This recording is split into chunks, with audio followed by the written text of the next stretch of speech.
카레 송아 송쇼 체르다 시키나르다 송아라 카레 송아나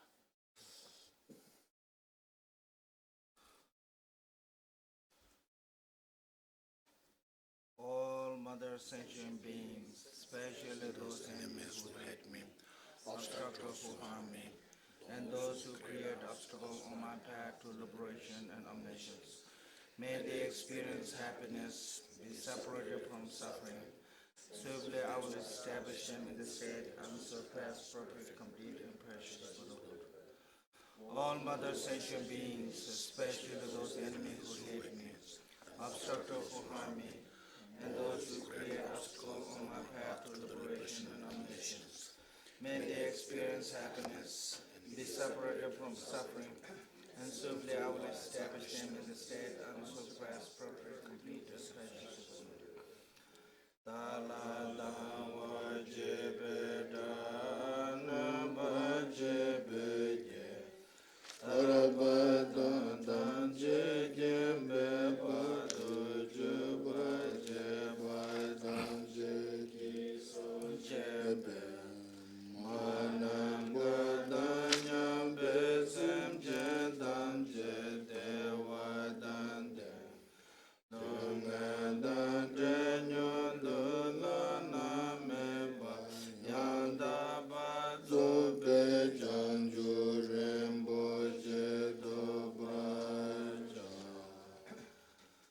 Thus, until I achieve enlightenment, I perform virtuous deeds with the body, speech, and mind.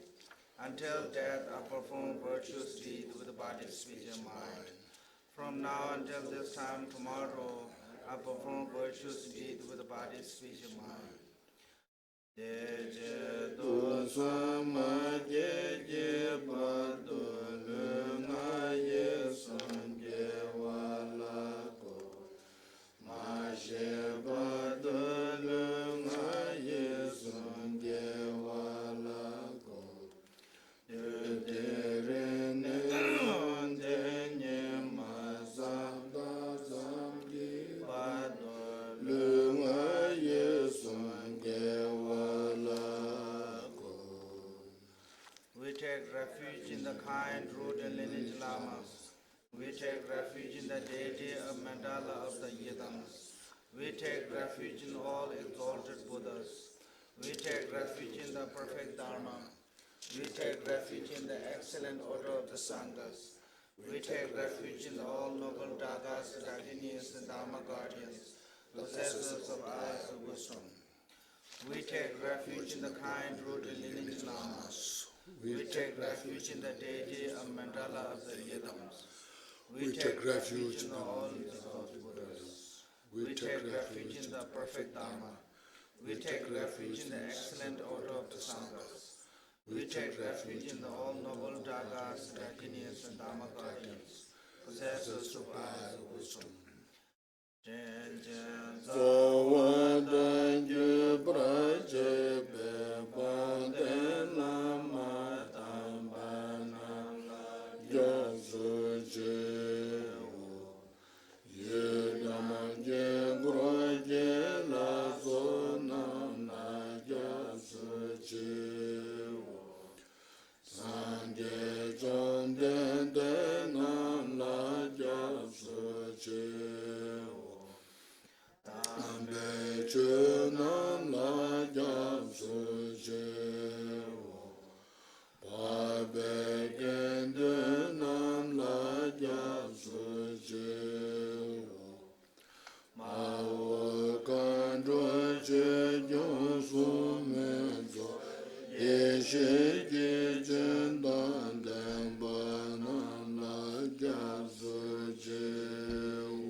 Until I attain the heart of enlightenment, I take refuge in the Buddhas.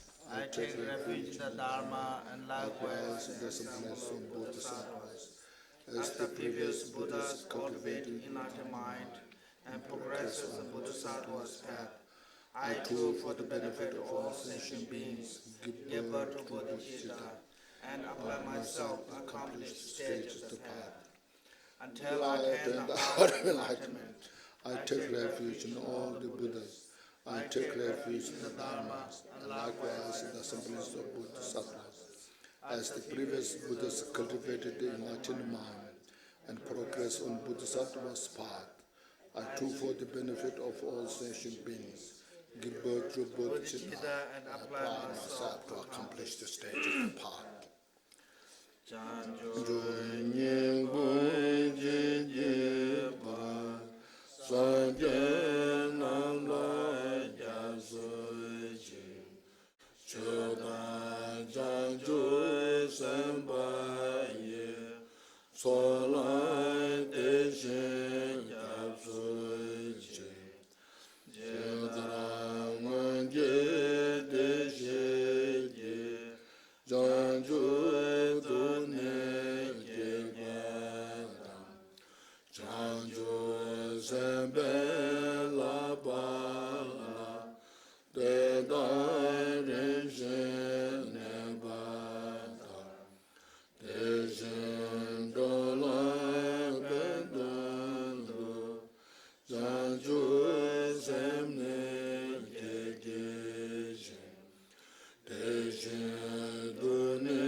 In the Buddha, the Dharma, and the Sangha most excellent, I take refuge until enlightenment is reached. By the measure of generosity and other good deeds, may I attain Buddhahood for the sake of all sentient beings. In the Buddha, the Dharma, and the Sangha most excellent, I take refuge until enlightenment is reached. By the measure of generosity and other good deeds, may I attain Buddhahood for the sake of all sentient beings. Janje Chodon Zonje Chonanga Chanju Barado Nane Yasoje Dage Jensoy Jiben Sonamye Rola Benjere Sangye Dubarajo. May all mother sentient beings among the sky have happiness and the causes of happiness. May they be liberated from suffering and the causes of suffering. May they never be separated from the happiness that is free from sorrow. May they rest in equanimity, free from attachment and aversion.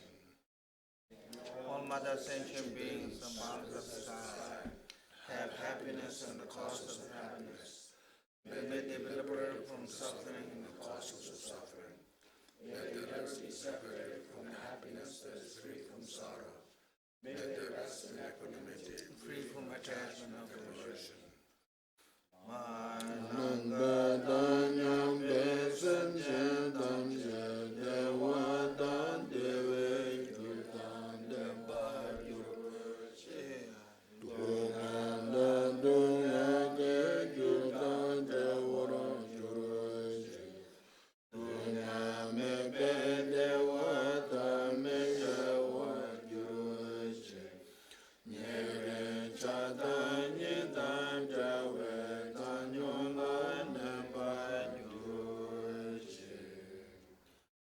I bow down respectfully with my body, speech, and faithful mind to all Tathagata in the 10 directions, and those who have already reached the Tathagata state, and those who are reaching at the present, and those the Tathagata still to come. Through the power of Samantabhadra's prayers, may all Buddhas manifest every day in my mind. I posture to them, multiplying my body as many times as their items. In each item, visualize as many Buddhas as their items, surrounded by countless bodhisattvas.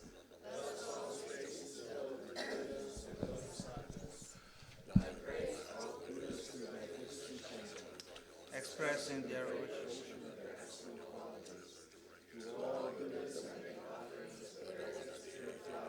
Flower garden, music, magnolia oil, magnificent light, and progressive incense. I make offering to them, find progress for pious a Mount Meru and arrange a most beautiful way. I visualize highest, most expensive offerings and offer them with a great faith to all the Buddhas. I first to the Buddhas make offering to them, following the deed of great Bodhisattva Samantabhadas. I confess to you, Buddhas, whatever negative action I have done due to the power of anger, desire, and ignorance. I rejoice in the merit of all Buddha in the 10 directions of the great Bodhisattva Patija Buddha, those who have attained Arahantship, those who have attained path to Arahantship, and all other beings. I request all great protector of the Buddhas to turn highest and Dharma, light that dispels the darkness in the 10 directions, lead them gradually in enlightened state. I request those Buddhas intending to pass into parinirvana to live long for many years their Adam and earth, in order to benefit all beings. Whatever merit I have gathered through prostration, offering, compassion, rejoicing, beseeching, praying, for the sake of enlightenment to all sentient beings, all this I dedicate. Please go to page 22.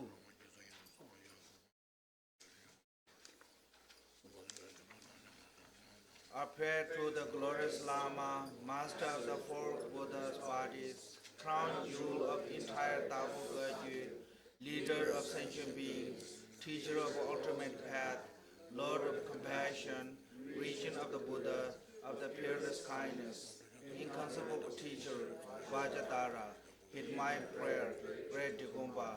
I pray to you, look upon me with compassion, empower me with the blessings to attainment, restore them now. Spontaneously establish the true benefit. Bande Lama Kushe Wanjo Tabo Kanju Yongje Soke Rowe Deben Dampe Lamta Tuje Ngada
So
Okay, then page 13.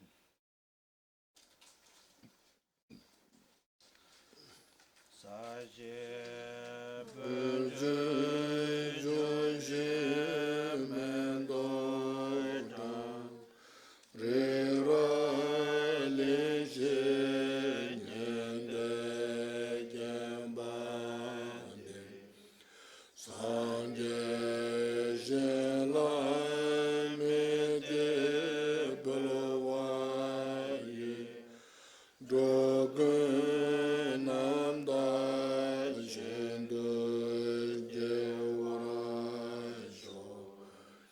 Kusumayonza Lamezonana Chena Saso Dejenye Jejo Dale longe naze yoshela lame joge modu zeduzo chanze wadan junji jabara Jesu yera gurje zolowai kewa juze dangi jesawa tamje zobe chanjo chiremo Muguru Dewa Dagini Rana Mandal Padeza Sowa Samje Namje Sambada Loye Jeta Jedawa Jejon Tomo Debaye Shede Golo Godozo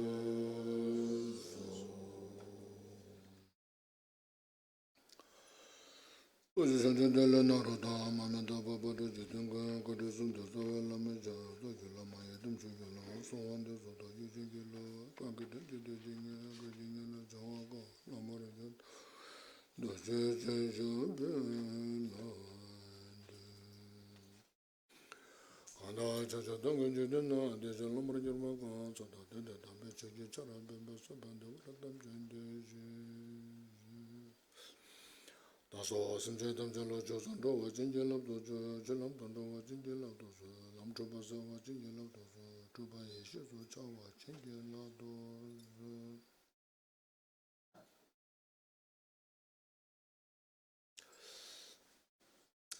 Good morning, everybody. Okay, so now, first, please take a deep breath. Inhale fully. Expand your chest. And exhale.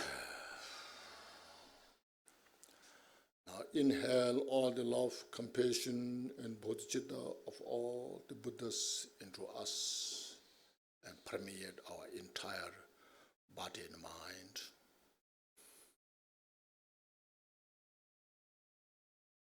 And exhale all our stress. Once more, the love and compassion of all the Buddhas, please inhale thoroughly.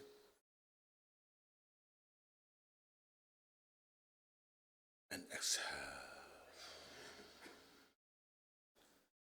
Then just be here.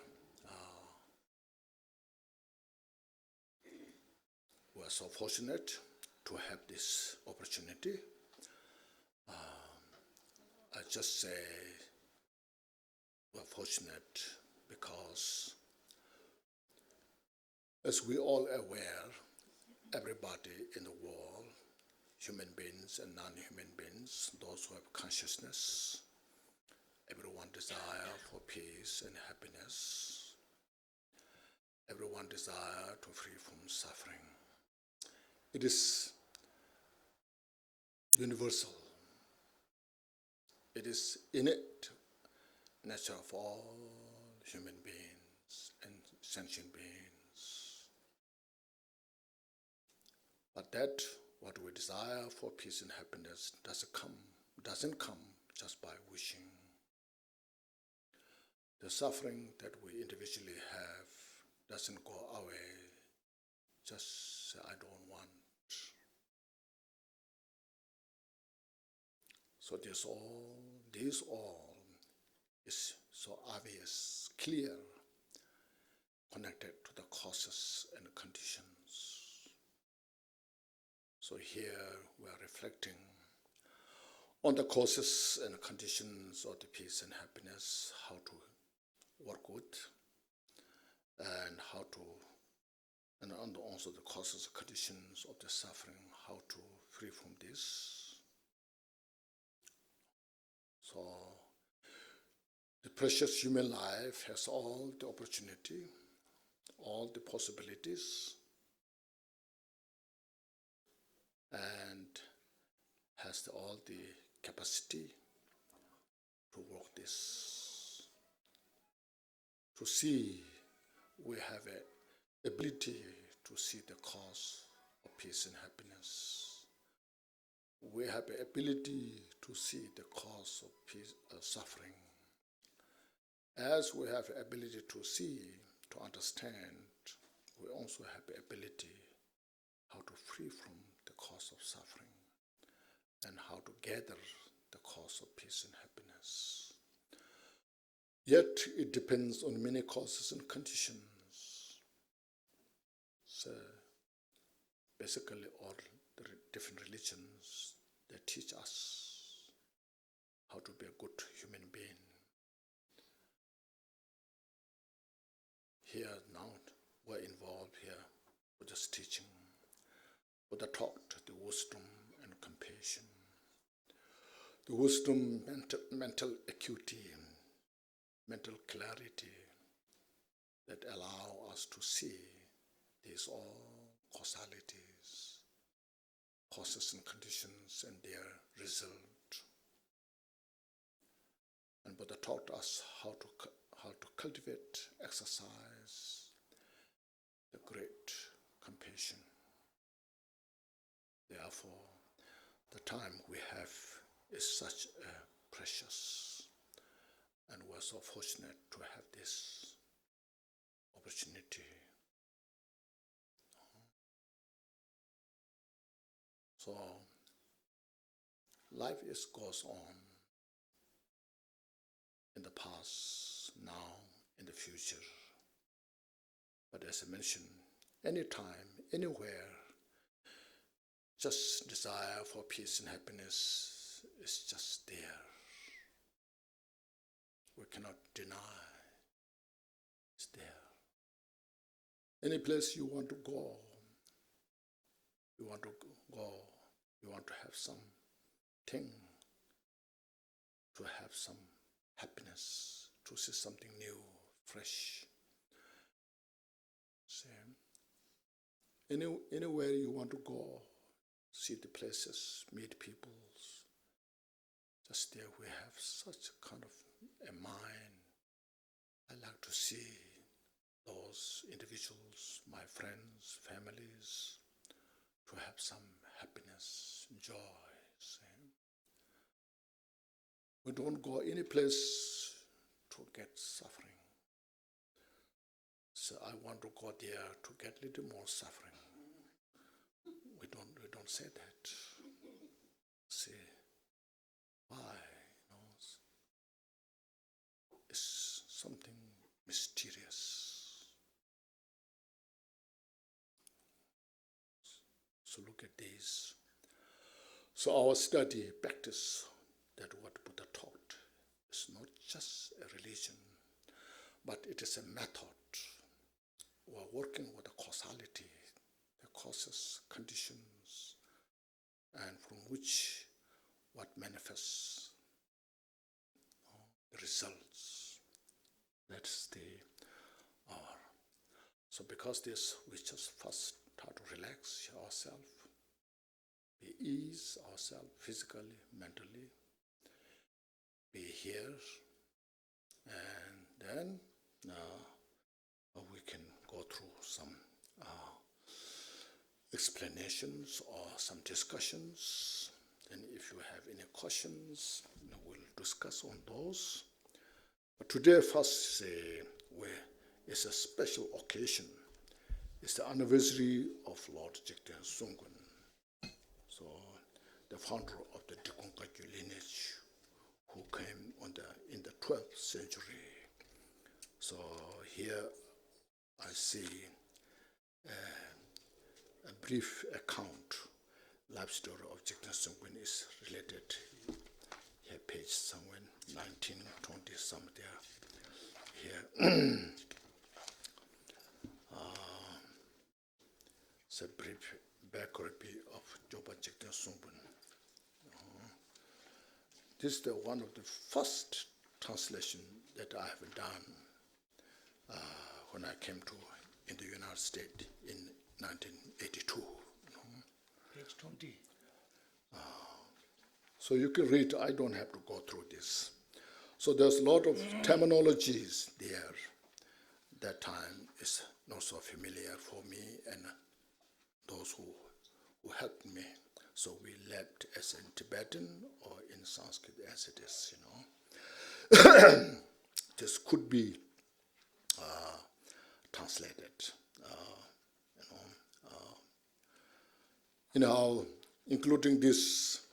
Then from then, once I arrived in this country, I tirelessly translated as many as I could.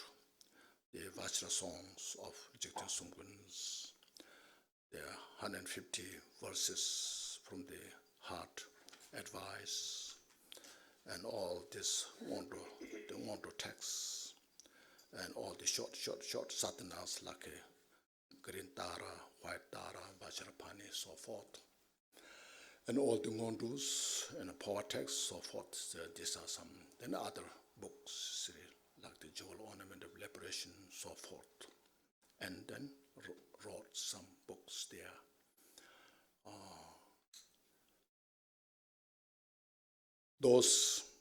These translations that I've done, I accept myself. They are not perfect. They can be improved, polished, can be done better. If anybody could do this, I rejoice, I appreciate. And more translation can be done better. So those. But I did this because when I came to this country, there was no any Dikongkagyu teachings, even one verse. So made effort to happen that way, and I'm happy that happened. Now everywhere, not only in the United States, but also other countries, using the text that I have translated or written, translated into like say, Russian, some European countries, like say, this Diamond Rosary I saw, it is translated into Latvian language in Latvia. Saw some in Chinese, Spanish, so like this. So I'm happy to see this all I did only for the Dharma and only for those people who are interested, get some benefit like this. So this related to this life story, This life story the translation could improve, can be made better. Anyhow, this, you read this, the very brief translation that I've done is included here in this 2016 Spring Retreat teaching in this. And then there's love story I have done also in it's called the Great Kagyu Masters in there, also love story of Jigten Sungkun. And then you read Calling the Lama from afar, a small booklet, is collections of all the different life stories of Jigten Sungkun that I have translated, so you can find there. So today is the anniversary of Lord Jigten Sungkun.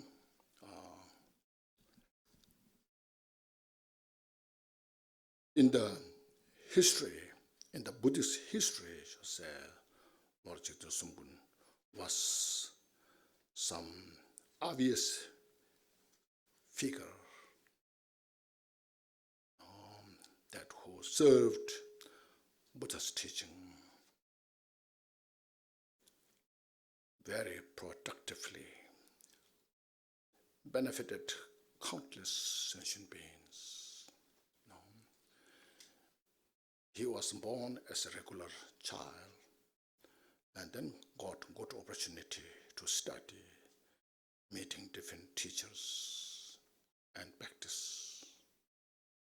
Particularly when he was 25, he met his root teacher, Pamutuba, from whom he received all the lineage teachings from the Buddha,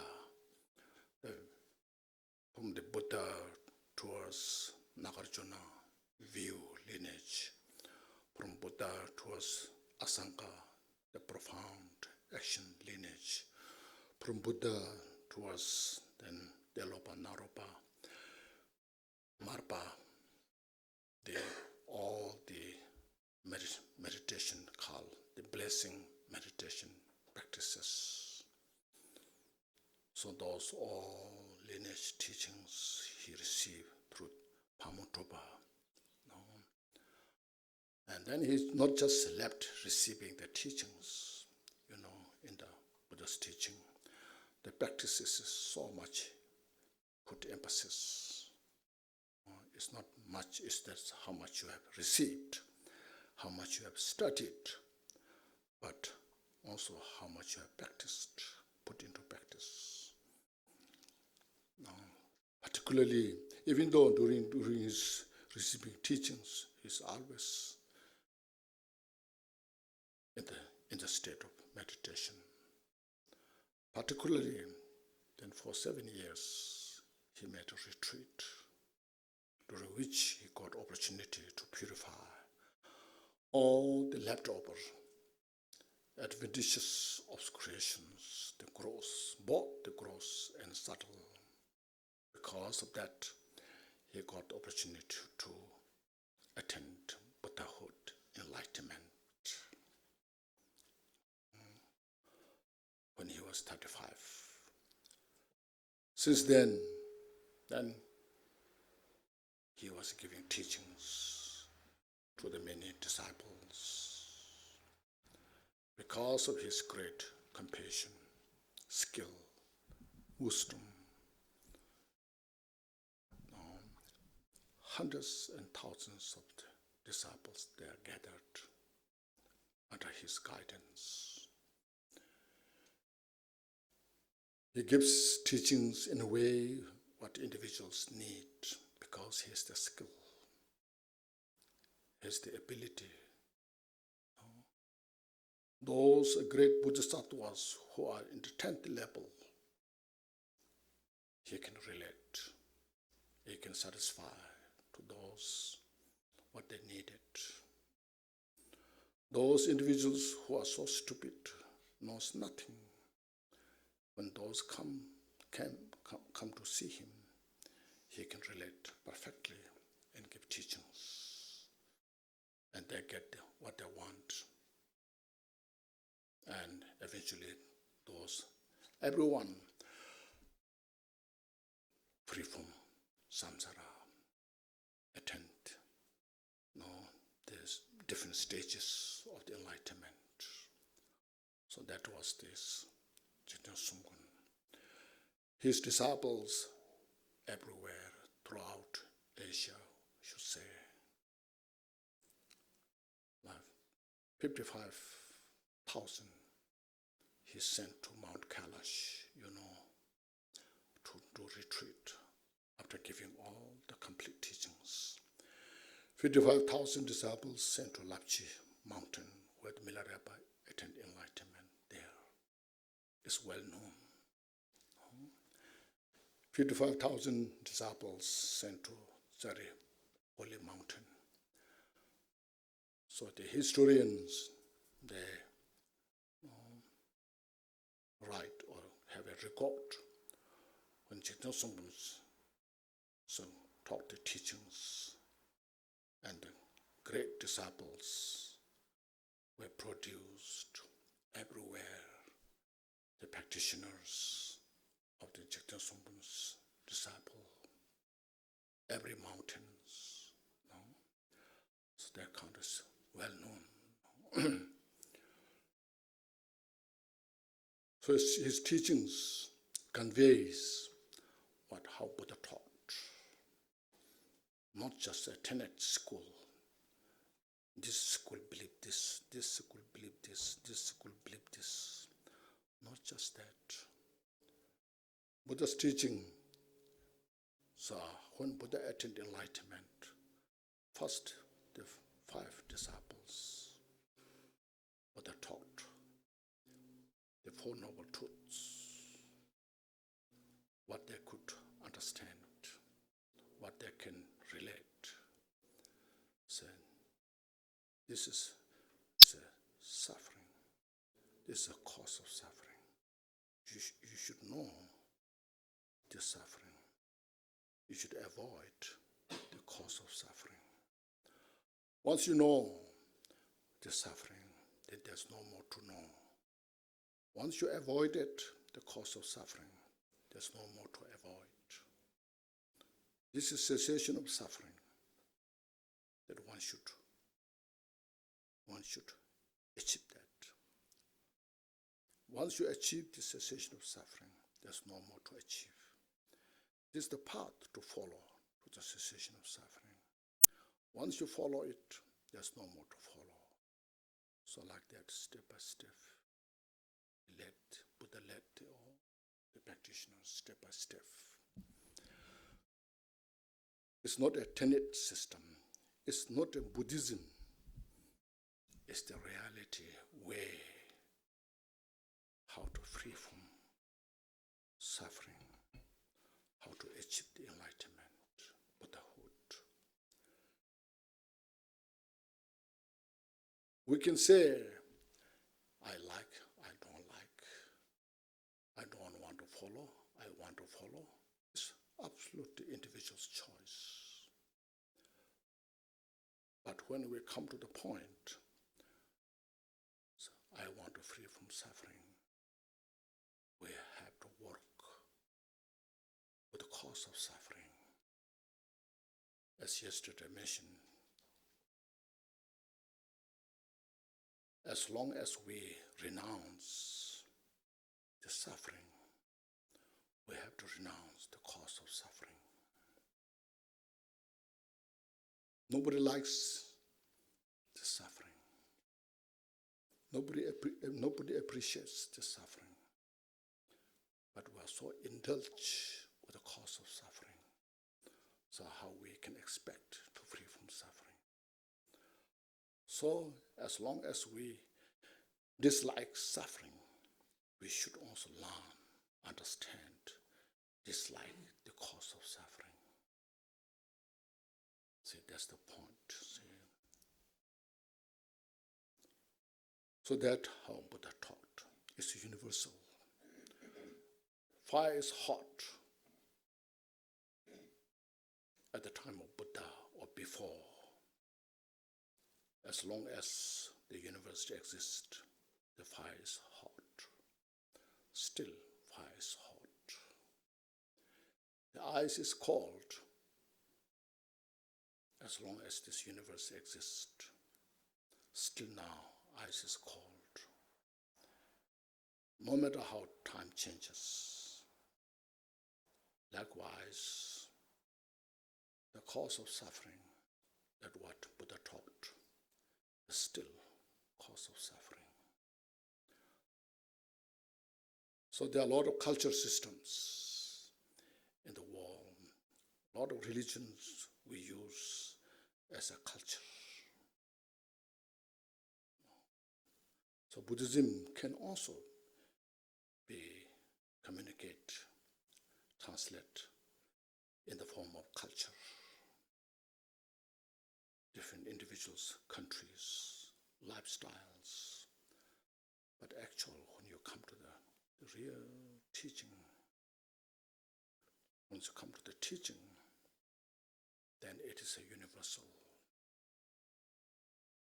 It's not a religion. It communicates where things constitutes. It's called mode of abiding. That's how Buddha taught in that way. And the different levels, different layers. Because as I mentioned, the mind is very complex, profound. So to comprehend the mind, so Buddha taught the teachings for that.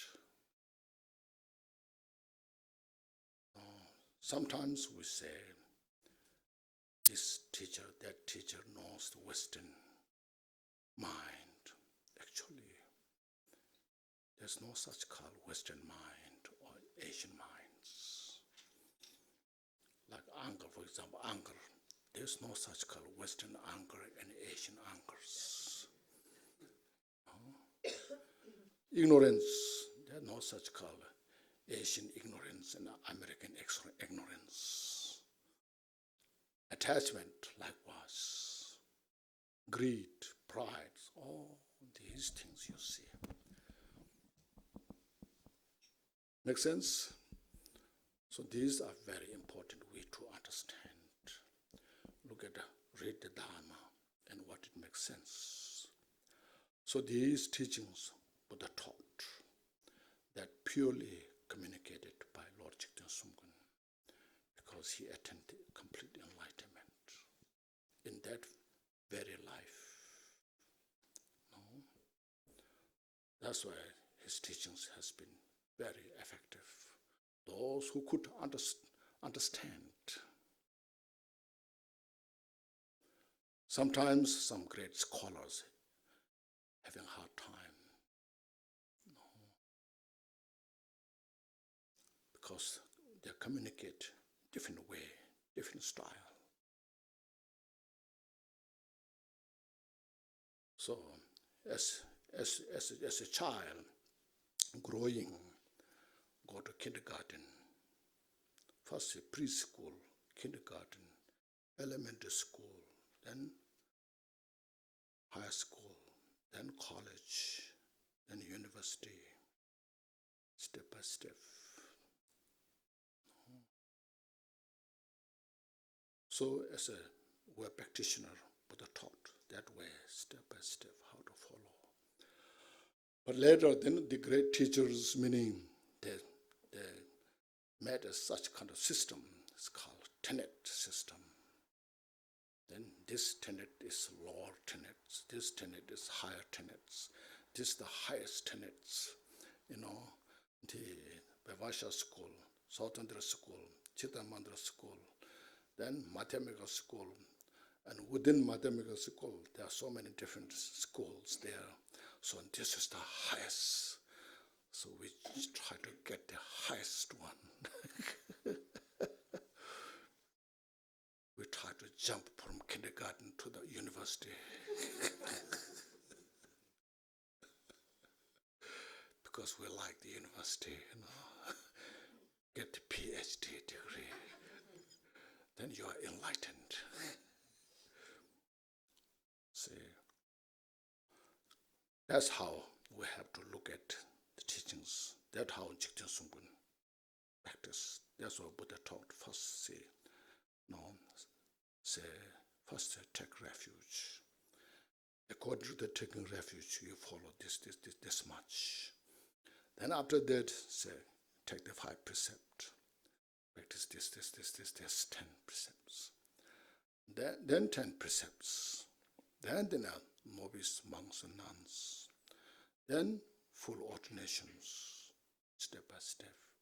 Then bodhisattvas, aspiration bodhisattva practice. Then action bodhisattvas practice. Then Vajrayana practices, all just built one upon another. The whole purpose is to free from suffering.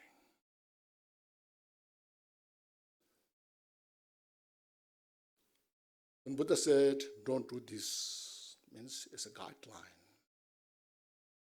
to protect us from the suffering, because we don't know.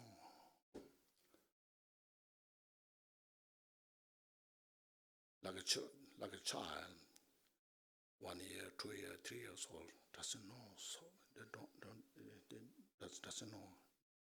So mother says, don't touch this, this is not good for you. No? Don't go there, this is not, it's a danger of your life. So I have to protect from so in a way. It's because the mother cares the child. Want to have the child good health, best health. Let grow. Likewise, Buddha, like such a kind mother. Buddha was like such a kind mother. So Buddha talked in that way, not just for Buddhists, anybody. As yesterday I mentioned, Buddha's teaching is for every sentient beings, especially in Mayana, when we practice, have that extend as much as you can, your heart. Because up until now, we close our mind, well, cocoon our mind, and trapped there. Not much space left. So the Mayana concept, Buddha's teaching, then extend the mind to all sentient beings. So that's how Lord Jigten Sungkun taught these teachings, so profoundly taught. The great practitioners, they appreciate highly. But some scholars may not appreciate because they are grown up in such a tenet system, as I mentioned. So that's a tenet system, not the practical approach. It's dogmatized.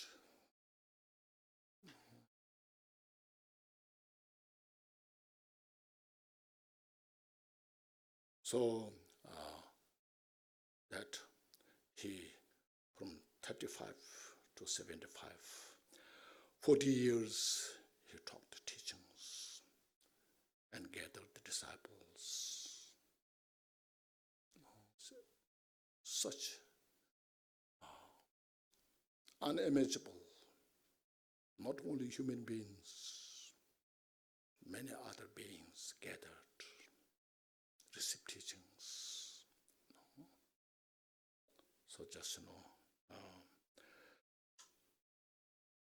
we are so fortunate to just hear the names of Jigten Sungkun. As Milarepa said, if anybody hears my name, develop the devotion, that individual will reborn as a human life, executed for 7 lifetimes. Because of his great bodhicitta that he practiced forcefully, attain Buddhahood in that life, single lifetime. And those individuals who got the opportunity to hear that is not easy. Anybody cannot hear. Only those who have a strong connection. Likewise, also Jigten Sungkun said that. If you read life story that I have translated, meaningful to behold. There are others, you see. Those who work that I taught, that individual will eventually free from samsara. Because the teachings they taught nothing but wisdom, compassion. It's nothing but remedy to purify all our mental obscurations.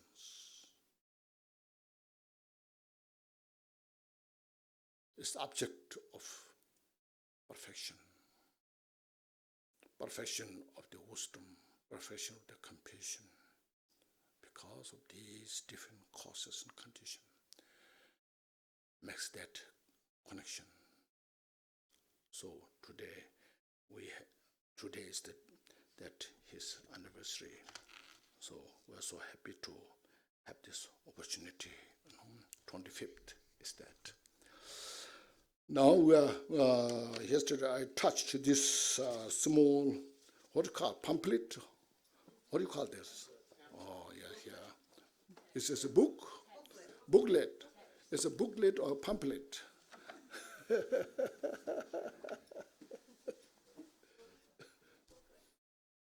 Everybody has this?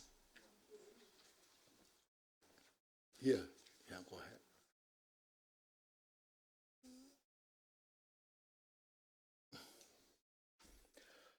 So I read yesterday the first and second. The first one is the composite phenomena are impermanent like water bubbles. There's no instant of real happiness in samsara. Those who desire to be released from the seal of suffering, the wise ones should take refuge in the triple gem. The source of all happiness and joy for oneself and all sentient beings is loving kindness, compassion, and bodhicitta. This is the basic disposition of cause and result dependent relations. So that we had brief discussions on this. Now today here, what we have, the number 3, all phenomena are discursive thoughts, and discursive thoughts are solely mind. Mind as it is primordially unborn, like the sky, free from boundaries and a center. So this has some kind of, should say, profound meaning. First, all phenomena, the outer phenomena, inner phenomena. Outer phenomena outside of us. Inner phenomena, our 5 aggregates. The form, the feeling, perception, formation, consciousness. Also phenomena. This all, whatever we perceive, is depending to our mental perception. We should see all as a mental reflection. It's all a reflection. Reflection of the mind and reflection of the karma. No. When you have anger, from that point of view, we have one reflection. When we have desire, we have that kind of reflection. When we have jealous, pride, so forth, we have that kind of reflection. When we have love, compassion, we have that kind of reflection.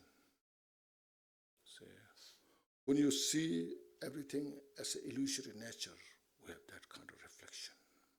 See, when you see everything as interdependent, we have that kind of reflection. You see, that's very clear.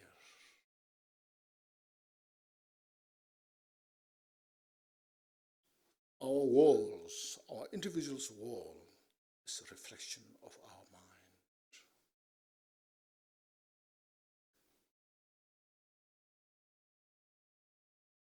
When our whole being is constitutes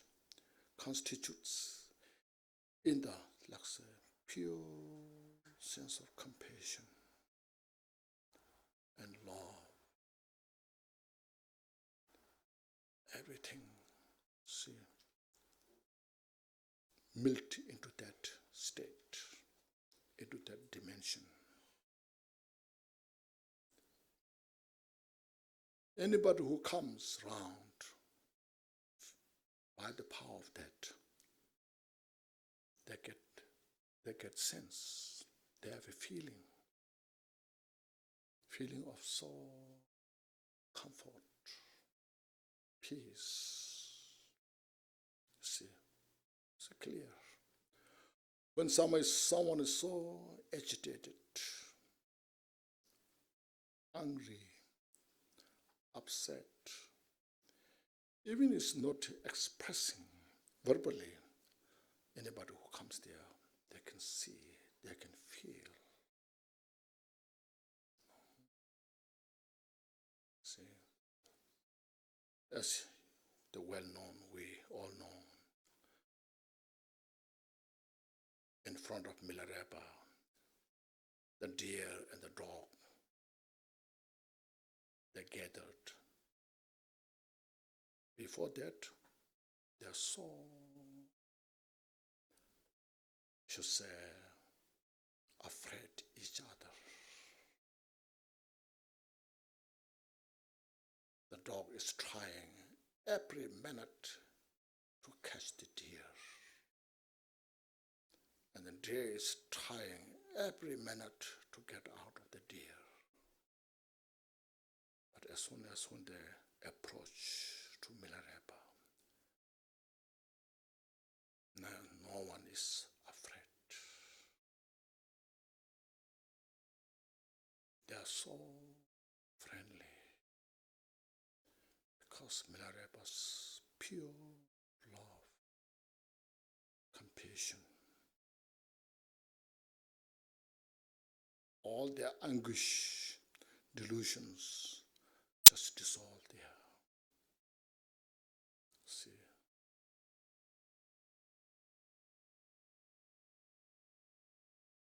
That's the use. Look at this.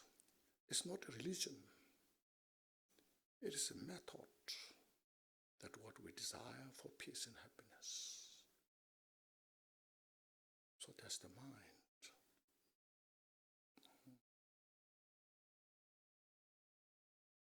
When our mind is so agitated, so get upset,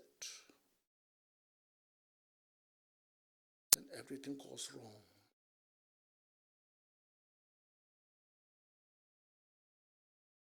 Everything falls into part, and the suffering is there. It's the mind, you see. So look at this. Buddha taught how it works. Buddha taught the capacity of the mind, the profundity of the mind, many different levels. Those who here, who have studied the teachings for a number of years, you know there are 5 parts. Part of accumulation, preparation, special insight, meditation, perfection. There's all different levels of the mind.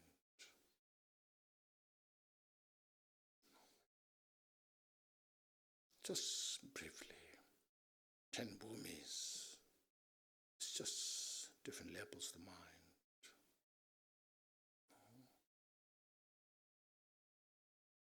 Vastness of the mind, the profundity, the emptiness nature of the mind.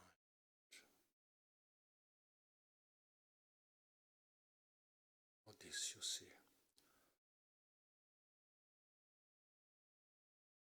Just need to reflect on this. So that's all the thoughts that we have creating, this exists outside. Is the mind. Now you can see the science, the technologies, we say innovation, discover. No. It's all mind-made. The mind keep busy making all these things one after another. Says smartphone, now car. No. First, there was no computer, There was typewriting. Then started computer, big computer, big television, Then become smaller, thin, you see. Then started faxing. It was letter writing, handwriting. Then email started, and so then fax started. Not that time, not email so much. First there was regular telephone with a wire, with a long wire, It's a string everywhere, in your kitchen, Then slowly it became a wireless. Look at this, mind made this, one after another.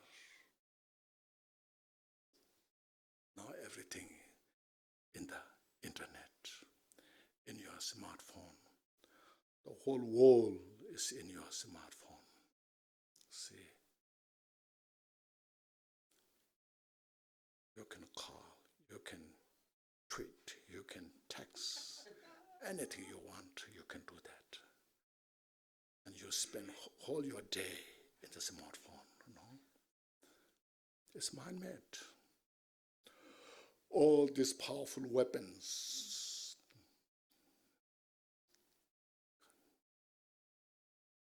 nuclear weapons. First there's atom bomb, nuclear bomb, hydro bomb. It's all coming one after another. It's man-made.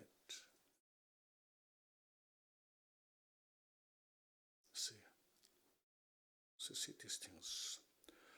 All our environment now, they're talking about the changing of the weather. It's because of our pollutions. We made the pollution. Who made the pollution?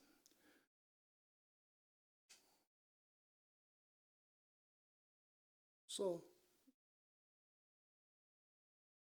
whether we believe or don't believe, whether we know or don't know, it's the reality nature. See, it's calm. That's what it's calm. All phenomena are discursive thoughts. See.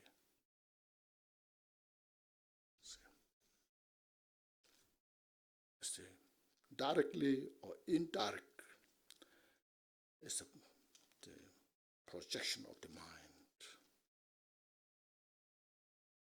and the reflection of the mind. Those constituted in the phenomena is a reflection of the karma. It's the same. And the Bible says, which goes round comes round. As you saw socially, you read. Of course, Just we need a little more explanation about that. How that happens. So look at this to ourselves.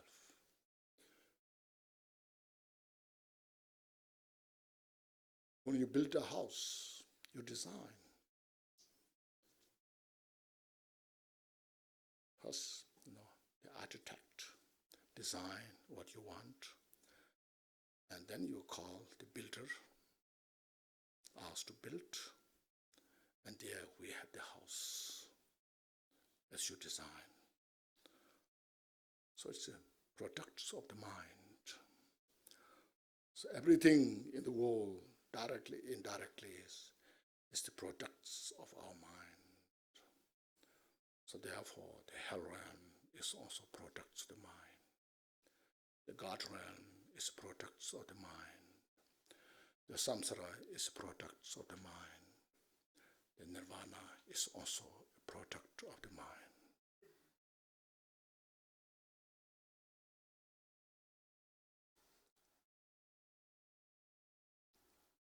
So see this. So they said in the way, in this old time. You know Varanasi, have you heard of Varanasi? A big city, a very ancient big city in India, Varanasi, where nearby Buddha taught the first, the teaching for Noble Truth. So they said there was one old woman. She was just saying, I am Tagores, she's telling that, no. So after some time, she became a Tagores.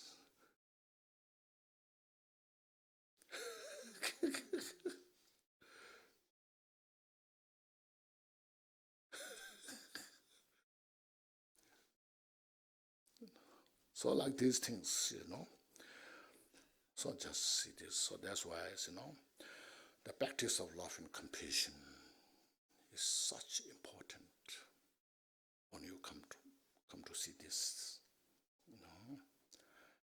And then if you ask, what's all these thoughts arises in the mind, multiply, countless, one after another, unstoppable thoughts manifest.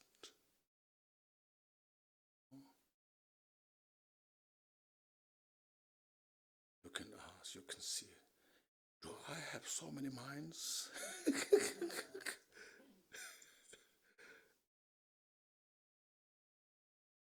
Billions of thoughts manifest, you see.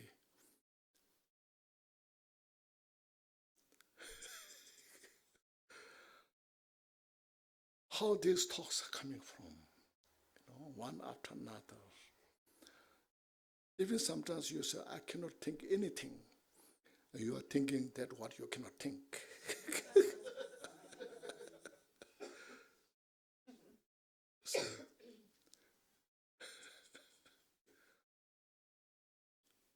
So like this. So this all thoughts is a solely mind. A mind means consciousness, not just a brain. Sometimes say the brain is the mind. So when you see in these things, look, see, brain is just a matter, a piece of flesh inside the skull. How much thoughts can contain there? You can explain a little bit, say this is a feeling of suffering, this is a compassion. They actually say there's not so much space, so your suffering and the compassion is in one place, So like that, that they are different, explain. But when you call countless thoughts, how you can explain from this piece of brain,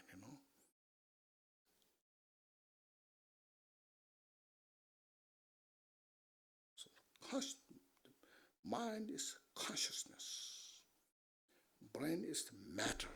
So matter and consciousness are two different. See. So the matter, so modern technologies, telescopes, and all this sophisticated machine, we created so much, but still cannot measure the mind.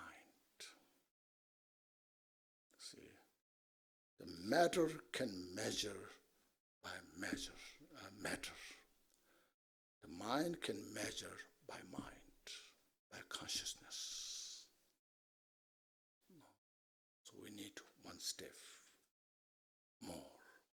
Now how our mind can measure by the consciousness. Because this matter cannot measure the consciousness.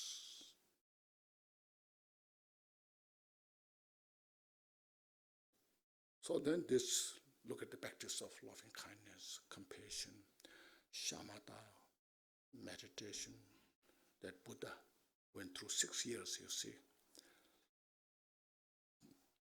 Buddha didn't come out of blue, say, I'm Buddha. Instead, he trained step by step.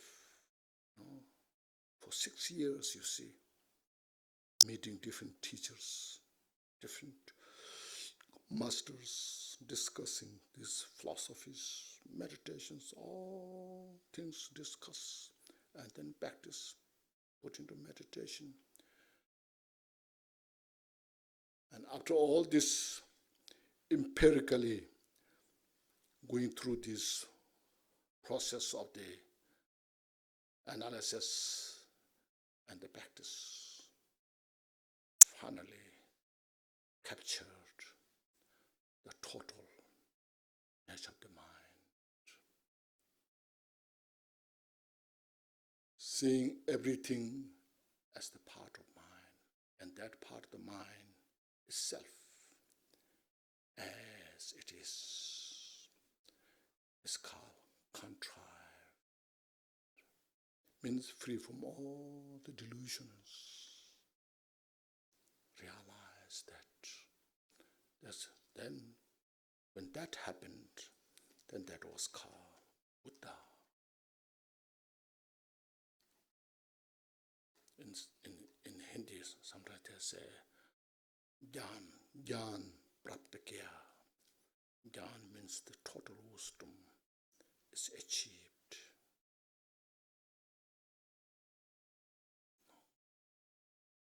So Buddha, now through the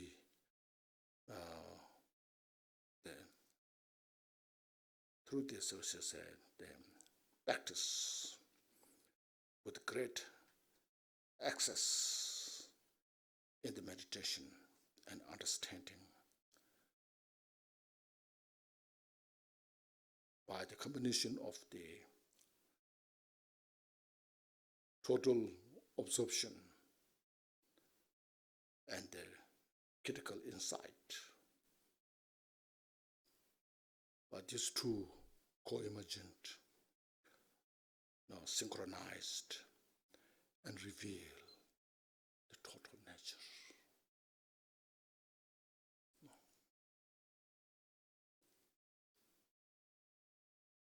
So, as you know, Milarepa, he did that same thing.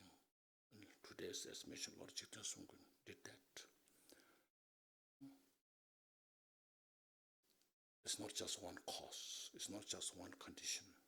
There are many causes, many conditions are required. That's called interdependent.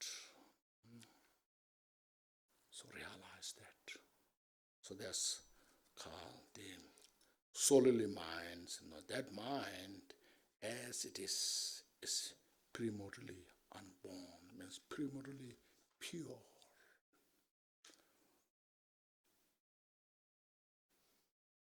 Look at the water from the mountain, snow mountain, Mount Everest, if it is not polluted. Now, that water is pure by itself.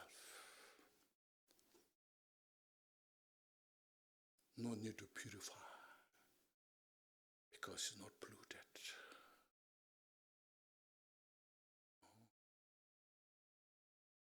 But then,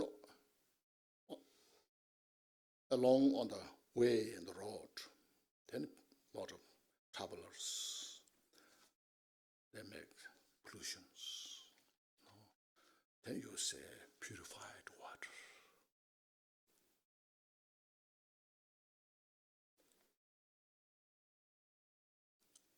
So water itself, when we say purified water, that water is just water's its own nature.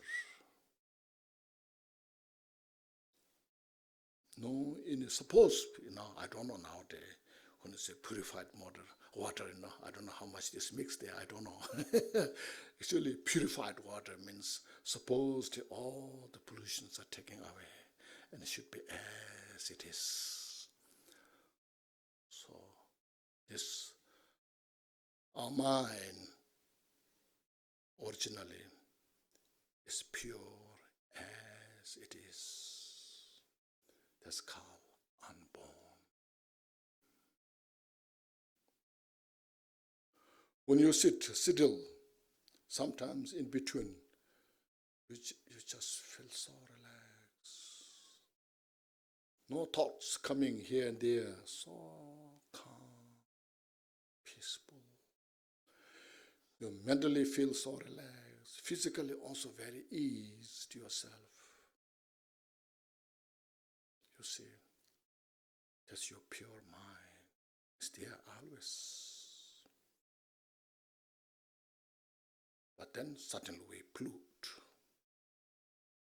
Sometimes we're afraid with that. Oh, what happening? See. Sometimes we feel so relaxed.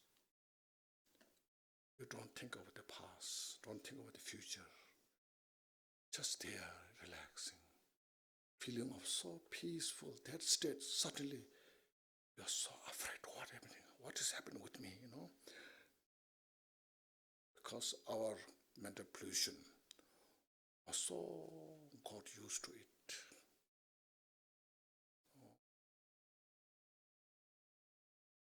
The imprint on the surface we built for so many years, so many lifetimes.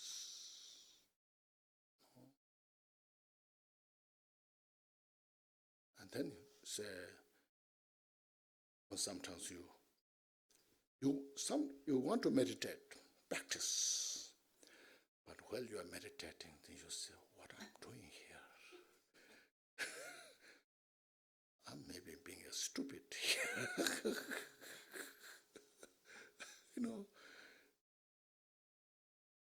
People think I'm crazy, So I should doing something, So something takes a lot of pollutions manifest. So there we should understand what is unborn nature is as it is, uncontrived. Our origin. That's the total peace. See, unborn mind means the absolute peace, joy. You don't have to create joy, peace, because that very nature itself is peace and joy.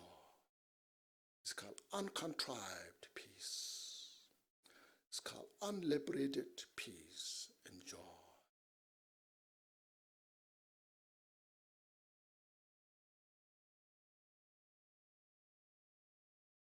So the example is given, the center of the sky, like the sky free from the boundary and the center.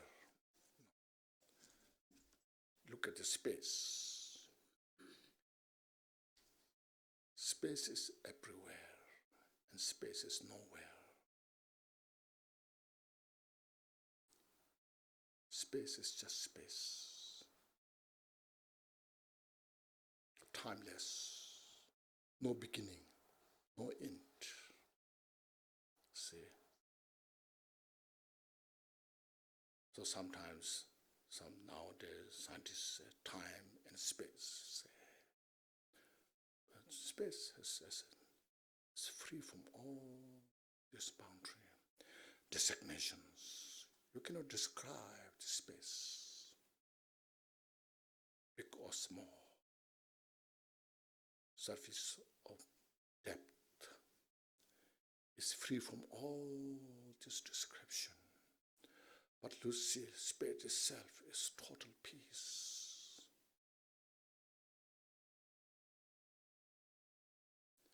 Yet within in the space, all these manifestations, like say, look at the cloud. All these stars, planets, galaxies manifest from this space and dissolve into the space. See? As well, all the mental activities manifest from the space of the mind and dissolve into the space of the mind.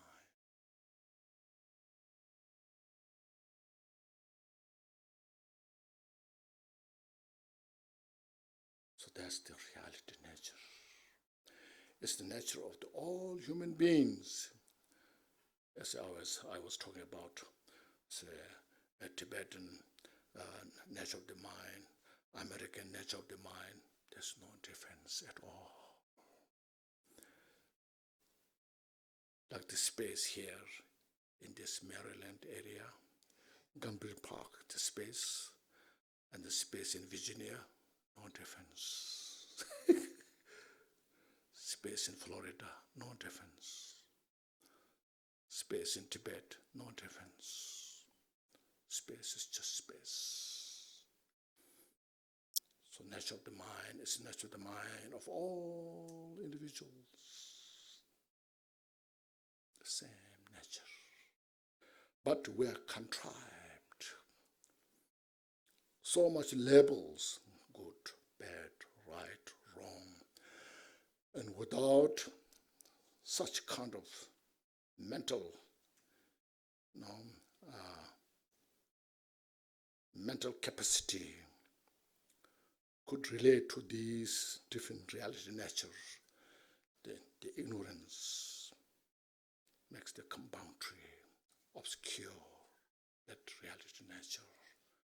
From within the ignorance, then the attachment, aversion, rest of all negativities manifest from that without control. Then we suffer helplessly. Our own made suffering is more difficult to alleviate than suffering made from outside. Because our mind is dominated by the delusions. That's why I look at the jewel ornament of liberation, the book. Right at the beginning, what it said, do you remember? I'm sure you have read that book. All the phenomena are in the two categories. Remember that? Samsara, Nirvana. See. What is samsara? The samsara, mental projection, confusion. See. Because the confusion, it characterizes or it defines as a suffering. So before that, nature of the samsara is empty. So nature of the samsara is empty. Its projection is confusion, and it defines, is characterized as a suffering. Nature of the nirvana is empty. You see, same. But the mental projection, the confusion is exhausted and dissipated, and it defines as free from suffering. So that line makes sense for whole that book, to study, understand what is that one, how to work with that. There shows the cause of suffering. See, there shows this cause of peace and happiness.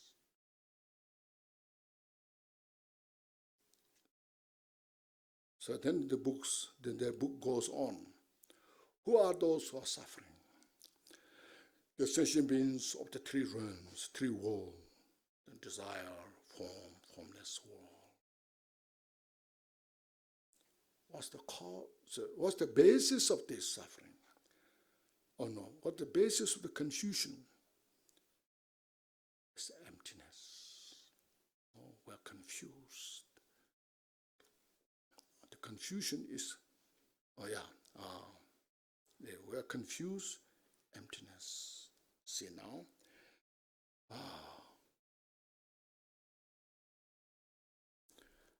Like here, just look at this table. Since I have not released my confusion, I perceive this table is real. Very real. I can touch.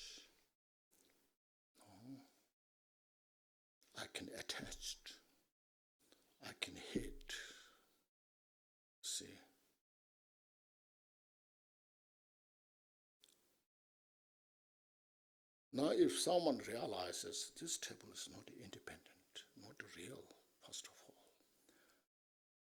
all things are put together, the top and the sides, all this put together and made a table.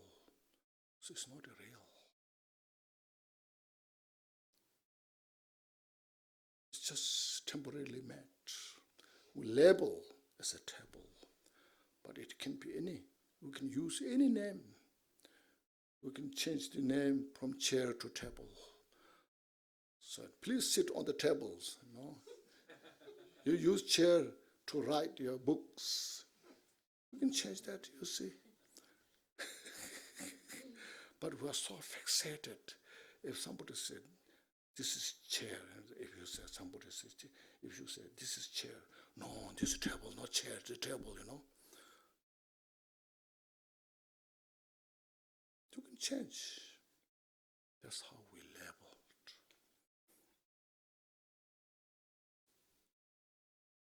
See?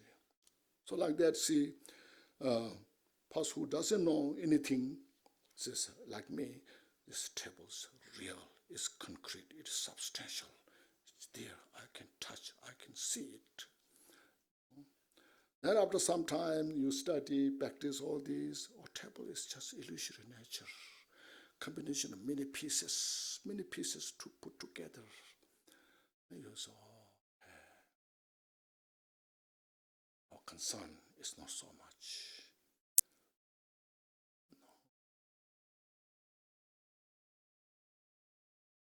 Then when you see, practice through that, develop your practicing step.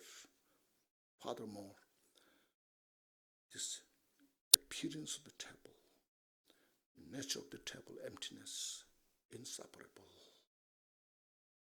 See? So that's because what's the basis of confusion is emptiness. It's not saying emptiness is the cause of the confusion, but from where we are confused. Then what's the root cause of the confusion?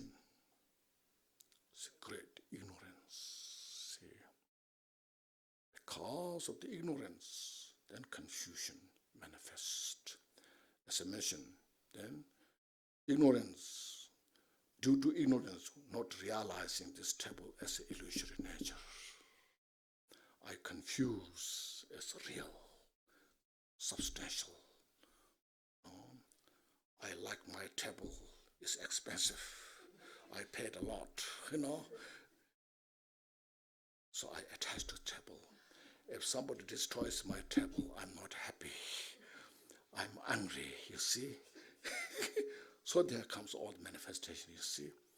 So on the base of ignorance, there is attachment, there is anger. Understand? That's called confusion, ignorance. Make sense? This is not a religion. You see, this is a reality check.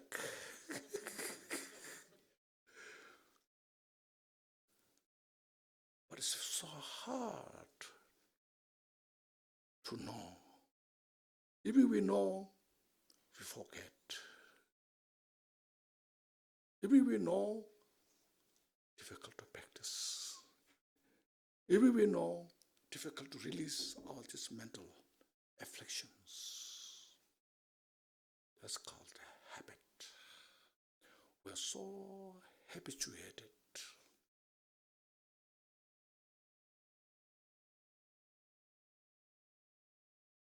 That's why the practice is required. It's not enough one time, 2 times. That's why Milarepa, he dedicated his entire life in the mountain because of this, you see. Then you can see, I understand. I can change. No, it's in my hand. That's why the precious human life has this kind of opportunity, this kind of ability. You see?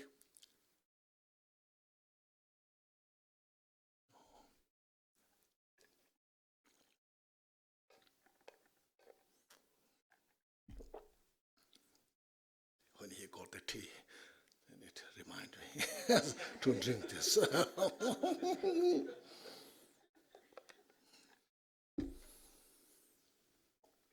So these are making sense. These are very not so easy, but it's very profound. It's really required this practice. So now you understand. I'm just saying very brief, just to have understanding. Otherwise, it's what do you mean all phenomena are discursive thoughts? How this table can be a discursive thought? How this tree can be discursive thought? Doesn't make sense, But when you go step by step, then it makes sense, That's why those life stories are very, very helpful. Great master like Milarepa, see when he,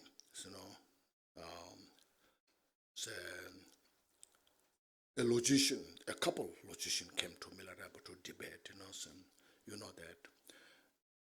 And they said, we want to debate with you. Milarepa said, I finished debate. Please go to yourself. You go to your place. Leave me alone, please, he said. No. So we have to debate, They want to really debate. They're insisting. Then Milarepa said at the end, if you want to debate, see, now I will ask you a question. What do you think? Milarepa is in the cave, rock asked, What do you think this rock is? Space, empty or solid?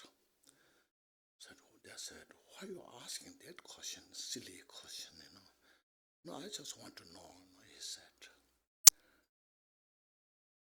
So then they said, everybody knows the rock is solid,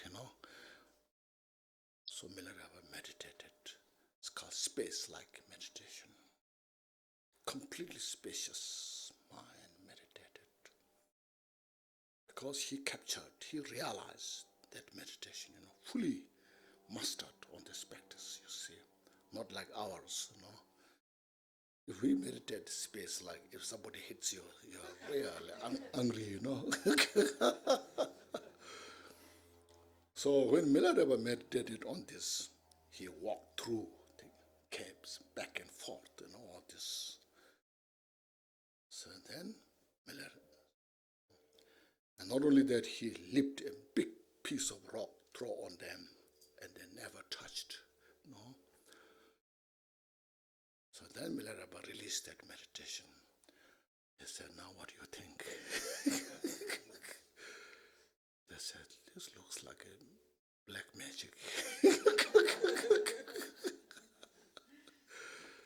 Because everybody knows the rock is solid, So, Milarepa said, whether or not you yourself experienced this rock is empty. You made all a fool through your own experience. So like this, when you meditate, when you practice, sometimes we say miracles. It's not a miracle. It's the reality. One who has practiced that, it happens that way.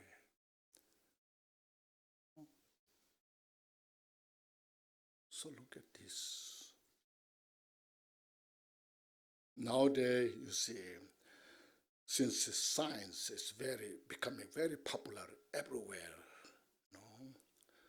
Now, just yesterday, a few days, President Xi Jinping, he declared this 21st century is the century of the China to make the best scientists produce. 2020, 30, will produce real great scientists. So science is becoming very popular everywhere. So within the science, you see, the neuroscience, the psychological science, there's a lot of science there, and especially like the quantum physics theory, all those So all this becoming very popular.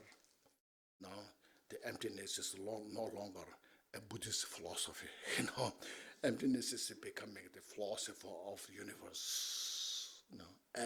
Everything, the nature is emptiness. Now, so when emptiness began, now there's a lot of debate. So started from Big Bang, so all those things. So when the Big Bang started, now there's caution next there. But Buddhists already, everything's within the framework of the emptiness. See? There's appearance. Appearance means what you see, what you hear, what you smell, what you taste, what you touch, all are within, this all are called appearance or appearances. These all appearances within in the emptiness, no separation. Then, as I mentioned, depending on the mental projection, individuals' mind project differently as our mental level. Some experience like hell realm, some experience like a God realm, some experience in nirvana. All this you see. So that you see this emptiness philosophy is now no longer mysterious. It's reality. That's why, as I mentioned repeatedly, Buddha's teaching is not a Buddhism. It's the teachings about the reality. Still, the scientist has a long way to go, to see the mind. It's not easy. Power of the mind. And then within this emptiness, the role of the compassion, loving kindness, bodhicitta, these are such a big thing.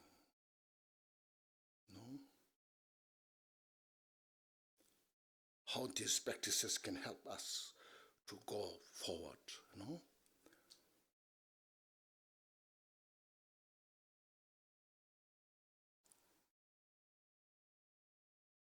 Okay.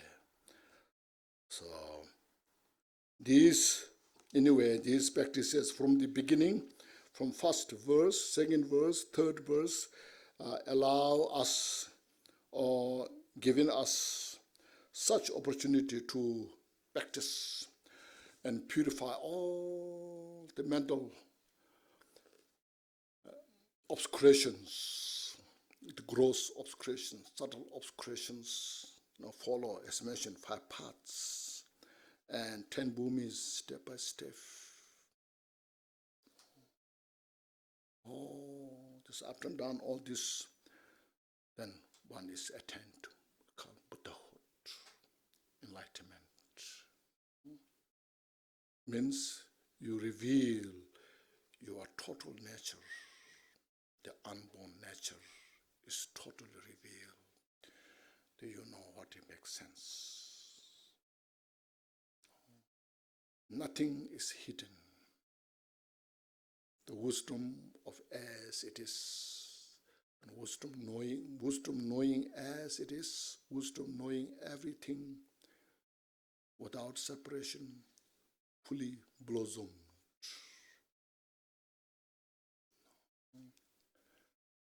Then from that, then Buddha's manifest activities here, verse 4, from the natural radiance of Dharmakaya, free from proliferation, the power of union of wisdom and compassion spontaneously arises.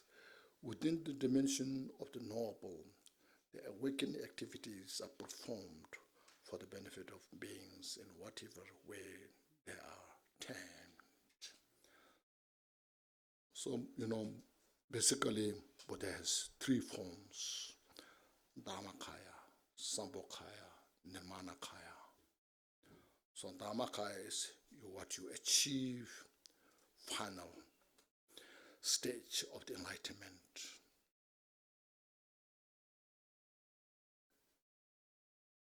is the state free from all obscurations. It's a state of the perfection of all the excellent qualities. It's the heap of all the excellent qualities. That's why it's called Kaya. Dharma means here, Dharma means all the excellent qualities. Kaya means heap, aggregate of all the excellent qualities without exception. It has no form to see. So that's the word where I take refuge in the Buddha. No? From there, then, according to the needs of the practitioners, Buddha manifests countless forms, activities mentioned here, infinite. So for the great Bodhisattvas, for their benefit, for those to attain Buddhahood, Buddha manifests is called Sambhogakaya, the complete enjoyment body. In that body, Buddha expresses all the Buddha's excellent qualities. So those great Bodhisattvas are inspired. They are inspired to attain Buddhahood.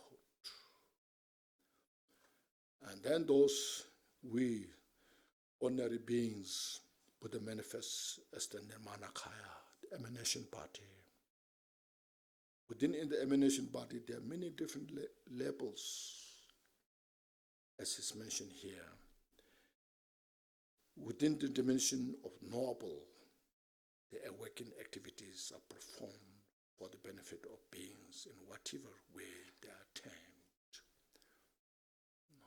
It's not just one, it's not just two. Sometimes from positive, sometimes from negative, sometimes from suffering. Sometimes when you see the emptiness, sometimes you see the impermanence. Through these different ways, you are inspired to study, practice the teachings. You get the benefit. See?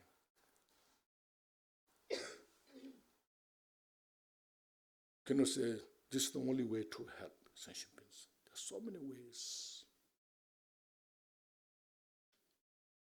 As you see, there's so many, the noble is knowledge. The infinite knowledge. Now there are coming a lot of books, Will you have a time to read all those books? Not possible, isn't it? It shows how many noble things there are. Just only in English. Now there's Russian, different languages, German, French, Spanish, Chinese. Oh, look at those. Each and every book, if you read, we have no time to read them. It shows how much knowledge is there. So each of different from this aspect, Buddha can manifest the activities. See, unimaginable, beyond our comprehension.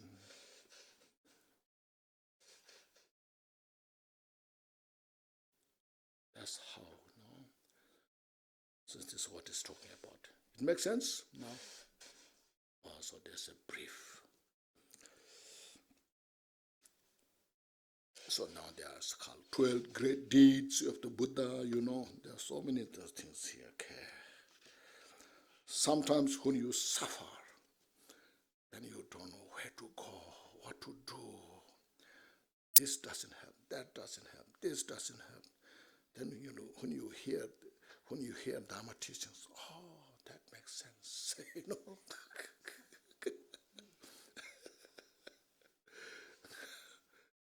I need that one, So it is working,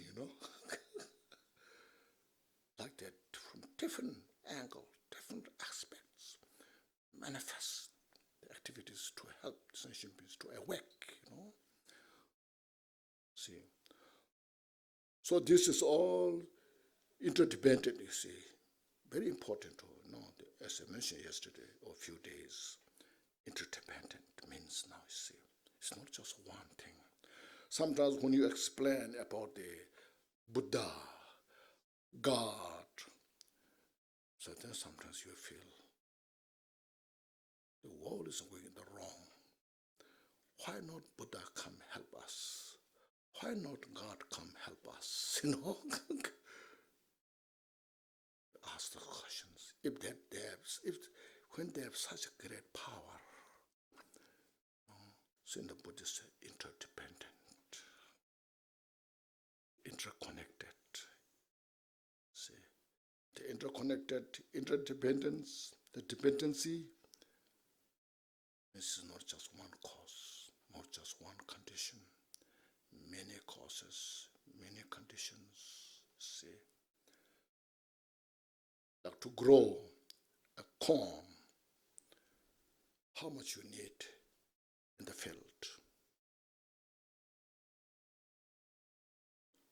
The corn seed may be very good, perfect. You can explain, the person who grows the corn.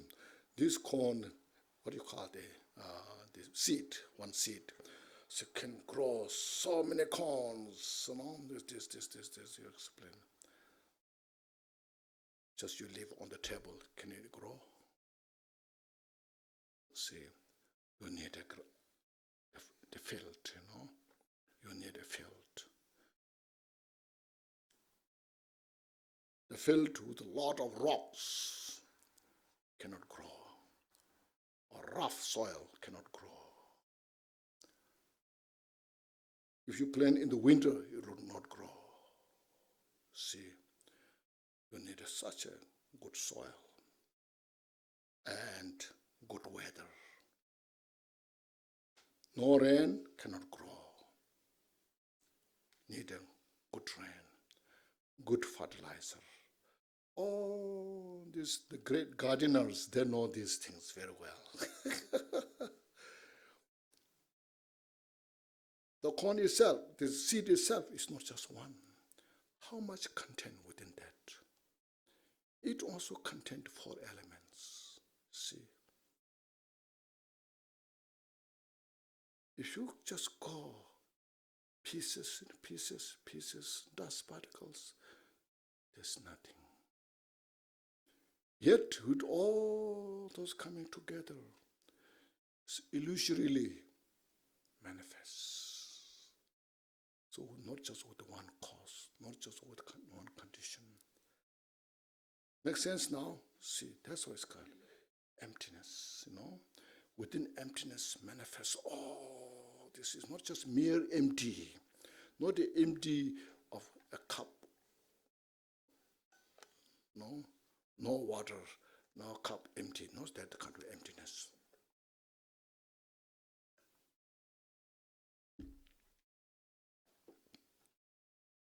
So that's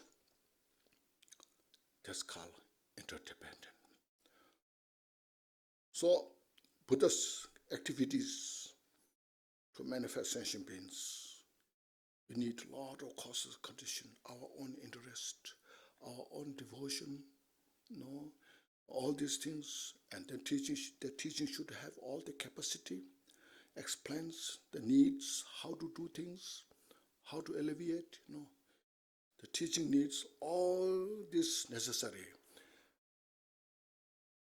The practitioner also needs all the necessary. So when all the necessary things combine together, something happens. It's called co-emergent of the causes and condition.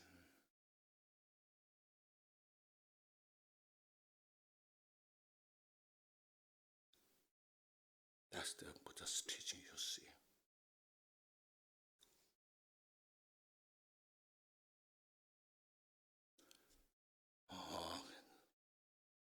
Am I explaining a little bit? Okay? Acceptable?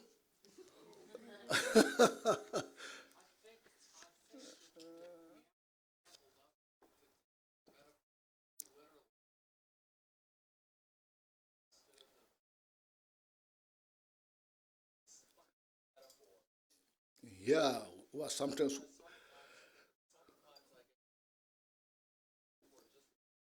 Yes.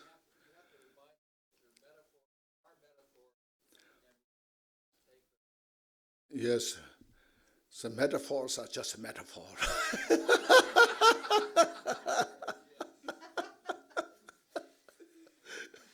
To convey something.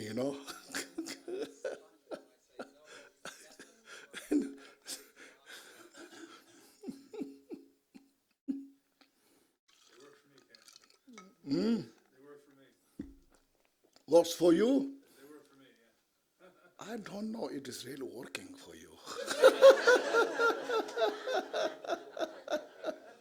Carefully, you see, when you say these things.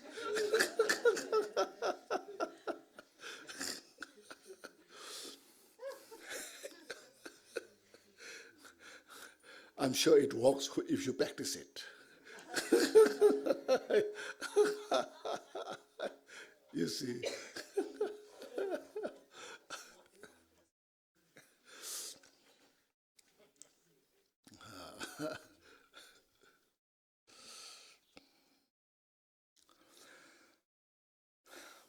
Now this here said, how to live in happiness. Now the fifth verse, look at. One's own mind is set in the state of bliss by mindfulness, alertness, and heedfulness. See? So this is how to live your life happiness, as earlier explained.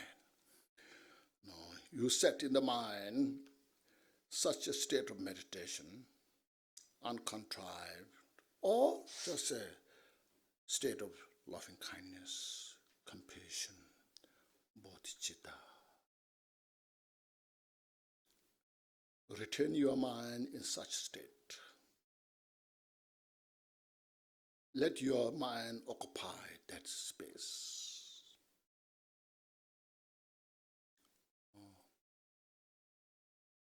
Not allow your mind to disturb by other thoughts which are cause of suffering. So how to do that? It's mindfulness. Not forgetting. See. Alertness means awareness. Is this right or wrong?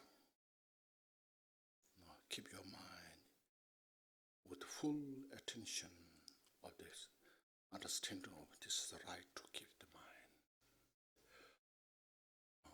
When negative thought comes, manifests, let that go. Sometimes we say, letting go. Letting go means let go of all the cause of suffering in the mind.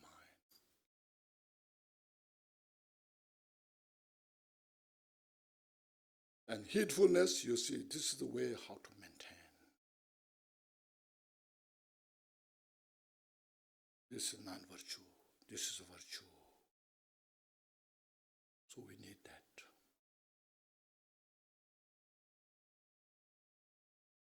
So I'm a Dharma practitioner.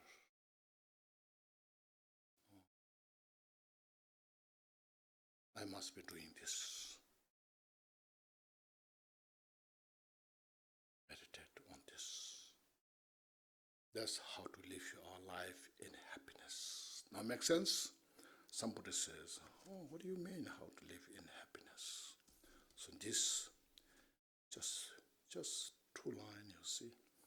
One's own mind is set in that state of bliss. Means when there's no negative thoughts, when the mind is calm, peaceful, in the absorption of loving kindness, compassion, that mind itself is joy. As mentioned, then our Buddha nature is total peace. Our Buddha nature is total joy, peace. Therefore, as earlier I mentioned, we all desire even small bugs, they desire happiness, peace. Who knows nothing about happiness, but they just desire happiness, good life. They don't desire suffering. It's because everybody is endowed with the nature. From that respect, we have to look all sentient beings out of our compassion, loving kindness. Because that's the cause for peace and happiness. That's our nature.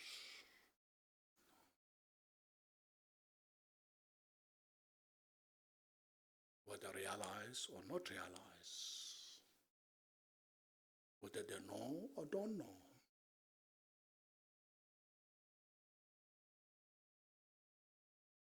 everyone has that kind of ornament. It's adorned within the mind. I'm making a good metaphor, you see.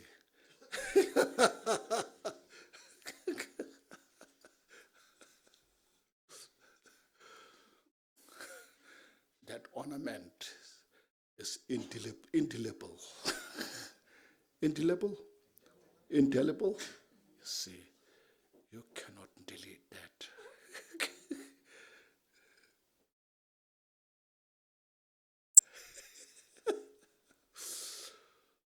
So see this.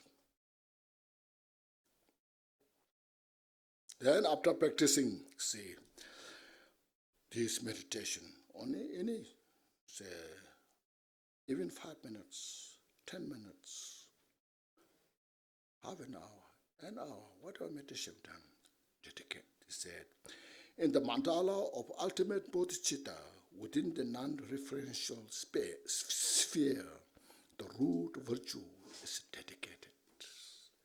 All the virtue or practices that you have done, may this practice have enough power that every sentient being is free from suffering. May it has enough power everyone to attain Buddhahood.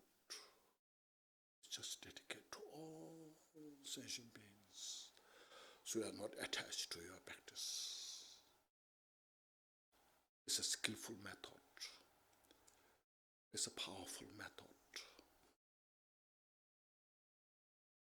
So we cultivate first bodhicitta before we practice.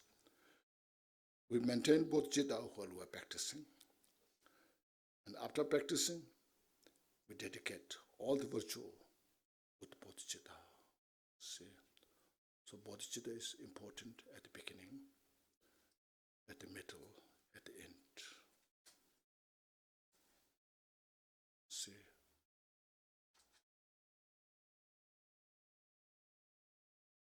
So even though this is small, but it's a complete, isn't it?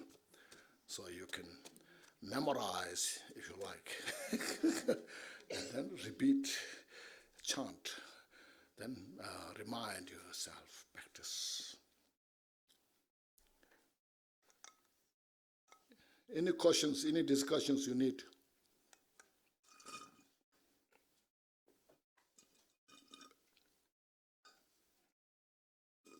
Angela, in the 5th verse,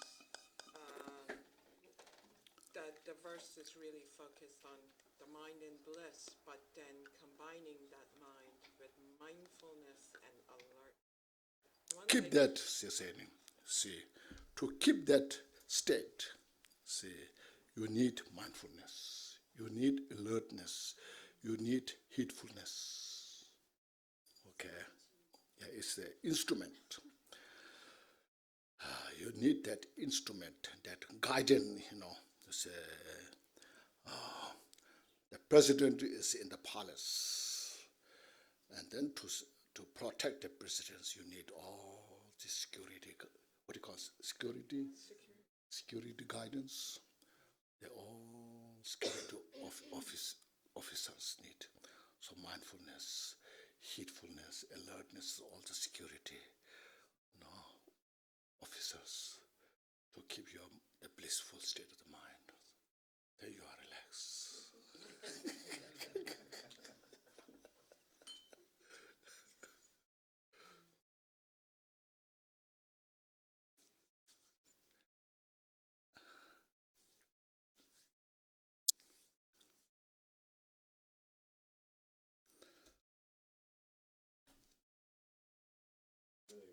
Excuse me? I really appreciate these little short texts you started writing recently. Yeah. This whole precious. It is, it's not I wrote it. I read these such precious books. They're so vast, so profound, So now, like myself, simple practitioners, we need something. So I put together those things here. So in our busy life, in the 21st century, but sometimes we say, some teachings come, so this is for 21st century. And all others are dead.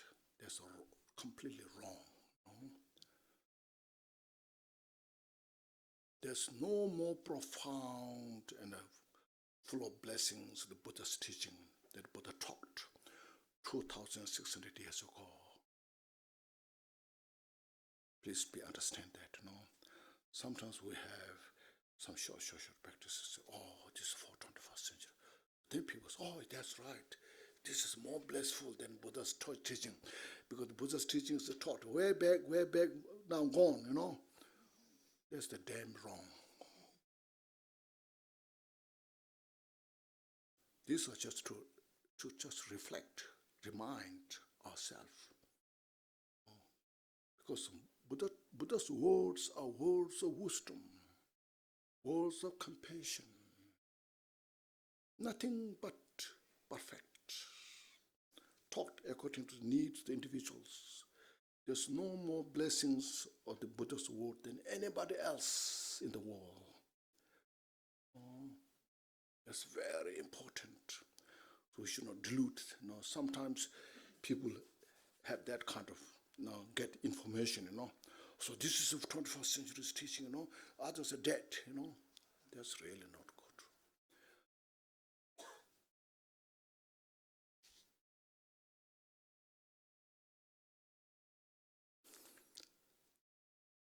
Yes. Is letting go practice?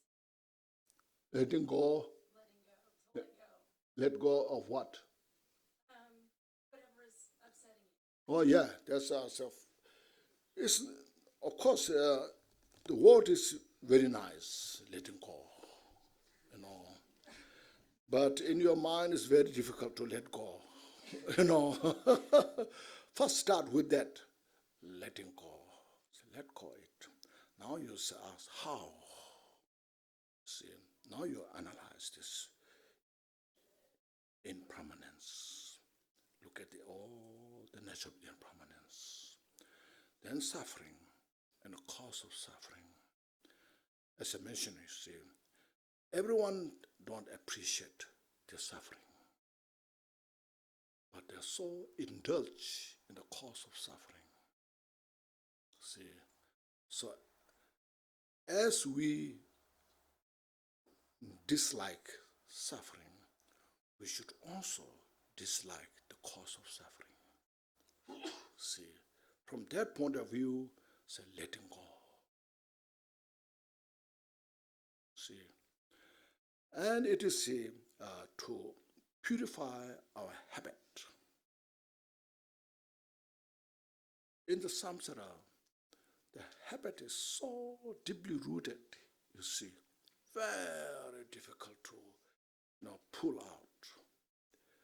Sometimes you feel very painful because our attachment, the habit is deeply rooted. That's in the Jewel Ornament of Liberation. Look at the section of the spiritual master and its instruction there described Kambupa. Kambupa said, since we come from beginningless time, sometimes we must have born in the human life. Sometimes we must have met the teachings. So what went wrong? Still went the samsara. So because the habit doesn't allow us to cross the borderline of the samsara. So I'm saying borderline, it's a metaphor.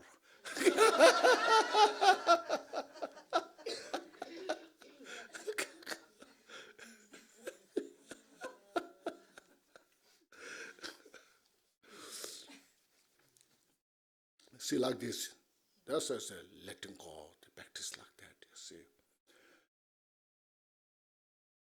So do like those practices, remind, sometimes difficult, but see it, there's no other choice. So where I'm explaining, see, it's not a Buddhism, it is universal. So we to get some kind of sense. Yes, that's right. This is universal. I have no other choice. See, we need that kind of what's called mental conviction. See, through your own empirical analysis, give you opportunity to see that. And then I say, yes, there's no alternative. Then you will try. Even if it's difficult, I must try. And you try joyfully because there's a way to get out of this. If there's no way how to get out of this, then it's nonsense. No, what's the benefit? But there's a way how to do it. You see, these are there, sufferings there, cause of sufferings there. This is the method. This you can practice. This you can implement. So then you see this ways. So I'm so fortunate. You see, like say if you got headaches, such kind of migraine headache. You get headache. If there's no medicine, what should I do? No matter how much you talk about the headache, doesn't solve because there's no medicine. But when there's a medicine, then you say, oh, I have the headache, but I have the medicine. I take it. See? Like that. That's called let go. Especially my emphasis is to let go of this cause of the suffering. See?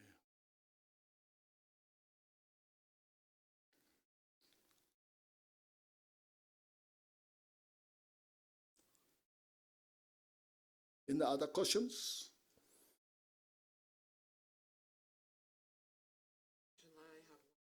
Yes. In the verse 4, Yes. in regarding to the kayas, did I hear you correctly that you're translating kaya as heap or aggregate? No, there's no special heap or aggregates. Here I said from the Dharmakaya, then there's the nature of the Dharmakaya is free from liberation. Then the nature of the Dharmakaya is the power of the unit of wisdom and compassion. And from there, spontaneously arises within the dimension of noble. So there we can describe Sambhogakaya, Nirmanakaya, to the needs of the individuals. And there's no limit, not just one Sambhogakaya, not just one Nirmanakaya.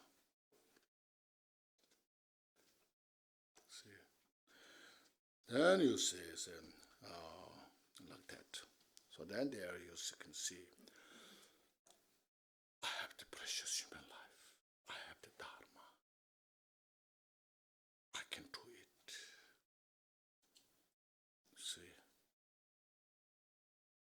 Now I dedicate the rest of my life. I practice bodhicitta the rest of my life. How wonderful, Really. You can say, this is the good news.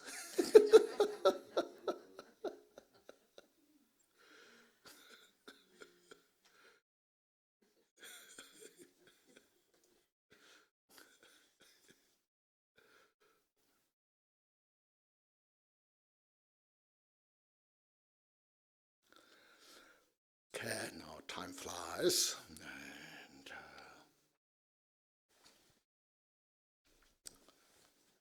now, please relax your body and mind. Take a deep breath or inhale fully and exhale.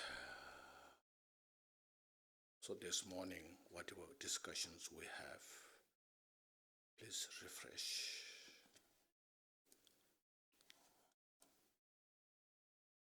And keep in your mind these things I have understood, so they are helpful, useful. I will use in my life, in my Dharma practice, before we forget.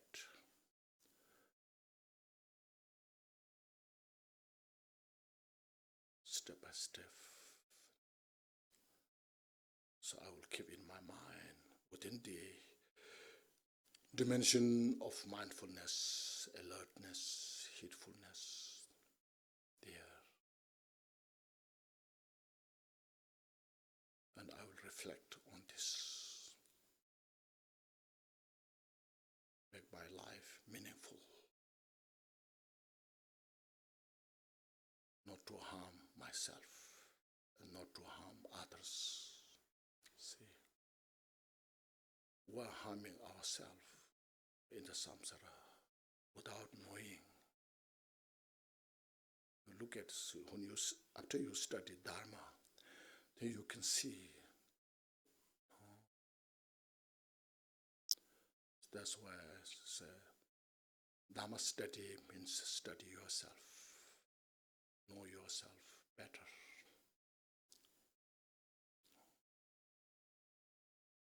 And be helpful to yourself.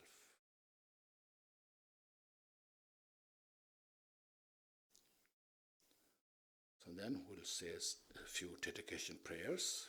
Please open your prayer booklet, page 32.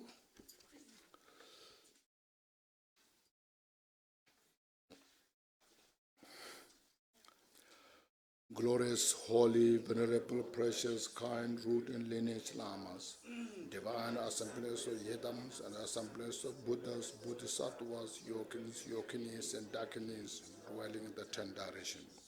Please hear my prayer. May the virtues collected the 3 times by myself and all sentient beings in samsara and nirvana, the innate root of virtue, not result in the 8 worldly concern, the 4 causes of samsara, or rebirth as a Sharavaka or Pratika Buddha. May all mother sentient beings, especially those enemies who hate me and mine, obstructors who harm, misleading maras, and the hordes of demons, experience happiness, be separated from suffering, and swiftly attain unsurpassed, perfect, complete, and precious Buddhahood. By the power of this vast root of virtue, may I benefit all beings through my body, speech, and mind. May the afflictions of desire, hatred, ignorance, arrogance, and jealousy not arise in my mind. May the attachment to fame, reputation, wealth, and honor concerned for this life not arise for even a moment. May my mind stream be moistened by loving kindness, compassion, and bodhicitta. And through that may I become a spiritual master with good qualities equal to the infinite of space. May I gain the supreme attainment of Mahamudra in this very life. May the torment of suffering not arise even at the time of my death. May I not die with the negative thoughts. May I not die with a confused wrong view. May I not experience an untimely death. May I die joyfully and happily in the great luminosity of the mind as such, and pervading clarity of Dharmata. May I, in any case, gain the supreme attainment of Mahamudra at the time of death or in the Bardo. Next. By the virtues collected in the 3 times by myself and all beings in samsara and nirvana, and by the innate root of virtue, may I and all sentient beings quickly attain unsurpassed, perfect, complete, precious enlightenment. May the teachings of the great Dikungpa Ratna Shirin, who's omniscient Lord of Dharma, Master of interdependence, continue and increase through study, practice, contemplation, and motivation until the end of samsara. Thank you so much.